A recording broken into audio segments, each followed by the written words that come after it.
এই কথা না বলি। দেখেন মানে ওই যে একটা কথা আছে না, মানে কবিতার লাইন যে কি যত না বিশ্বে বুঝিবে সে কিসে কবু আসি বিশ্বে ধ্বংস নিয়ে যাক। মাইর খেয়েছে আমি ভাই, আমার ভাই গুম হয়েছে, আমার দলের হাজার হাজার নেতাকর্মী হত্যাকাণ্ডের শিকার হয়েছে। সুতরাং এ বিষয়ে আমাদের চেয়ে যদি কেউ গুপ্তসুপ্ত থেকে আপনার চরম বাস্তবতা আপনার মুখোমুখি না হয়ে কেউ বলে যে আমরা হাসিনাকে সুযোগ দিতে চাই, সেটি একটি পলিটিক্যাল স্ট্যান্ডবাজি।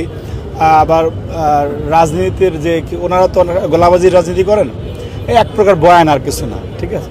কারণ ওনারা তো সেই দল যারা যে দলের শীর্ষ 10 জনকে আপনার ফাঁসি দেওয়ার পরও যারা রাস্তায় নামতে পারে না, যারা এখন বড় বড় কথা বলে কিন্তু ওই সময় তাদের অস্তিত্ব আমরা দেখি নাই। তারা দিব্যি ব্যবসা বাণিজ্য করেছে, তারা আপনার বিভিন্ন জায়গায় স্থানীয় আওয়ামী লীগের সাথে সমন্বয় করেছিল, তারা আপনার মনে করেন যে সিজনাল মাঝে মধ্যে আন্দোলন সংগ্রাম করতো। এমনকি 28 অক্টোবরের যেদিন কমিটমেন্ট ছিল যে না সবাই মিলে সেই চূড়ান্ত এক দফার যে কথা ছিল আর কি বিএনপির তৎকালীন ভারপ্রাপ্ত চেয়ারম্যানের পক্ষ থেকে, সেই সময় আমরা 28 অক্টোবরে তাদেরকে বেইমান হিসেবে দেখেছি, যারা হাসিনার সাথে নেগোসিয়েশন করে সেই তাদের স্থান থেকে চলে গিয়েছিল। সেদিন আমরা একারা যুদ্ধ করেছি।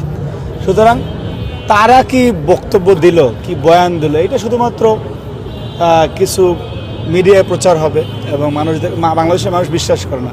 দেখুন 5ই আগস্ট হওয়ার কারণে বাংলাদেশের মানুষ 2টা নিয়ামত পেয়েছে। একটা হচ্ছে হাসিনার পতন, আর একটা হচ্ছে জামাত শিবিরের চরিত্র সম্বন্ধে মানুষ জ্ঞাত হয়েছে যে এরা আসলে কেমন। আর নাহলে অনেক মানুষ একটু ঘোরের মধ্যে থাকতো যে নামাজ কালাম করে হয়তো বা ভালো হইতেও পারে আর কি, ঠিক আছে। সেই জায়গাটা কেটে গেছে আর কি, বাংলাদেশের মানুষ তাদের চরিত্র সম্বন্ধে জানতে পেরেছে। যাই হোক, আমাদের বক্তব্য মোটা দাগে যে আদর্শিক সংগ্রামে আমরা যদি জামাত বাংলাদেশের বিরুদ্ধে অস্থিতিশীল পরিবেশ তৈরি করতে চাই, আমরা তাদের বিরুদ্ধেও কথা বলবো। আবার আওয়ামী লীগের যে বিষয়টি রয়েছে, এটি বাংলাদেশের গণমানুষের দল হিসেবে বিএনপির এই দেশের প্রতি সরকারের এই দেশের মানুষের প্রতি অনেক বড় দায়বদ্ধতা রয়েছে। কারণ শহীদ রাষ্ট্রপতি জিয়াউর রহমান এবং আপসহীন দেশনেত্রী বেগম খালেদা জিয়া তারা এই মাটির সবচেয়ে আপনজন ছিলেন, দেশপ্রেমিক ছিলেন। তাদের সন্তান এখন সরকার পরিচালনা রয়েছে।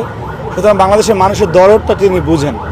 সুতরাং সেই দরদের জায়গা থেকে হোক, আপনার এই কমিটমেন্টের জায়গা থেকে হোক, আপনার আইনের সুশাসন প্রতিষ্ঠার জন্য হোক, তারেক রহমান এই বিচার করতে বদ্ধপরিকর এবং সেটি করবেন তিনি, এ বিষয়ে কোনো সন্দেহ নেই।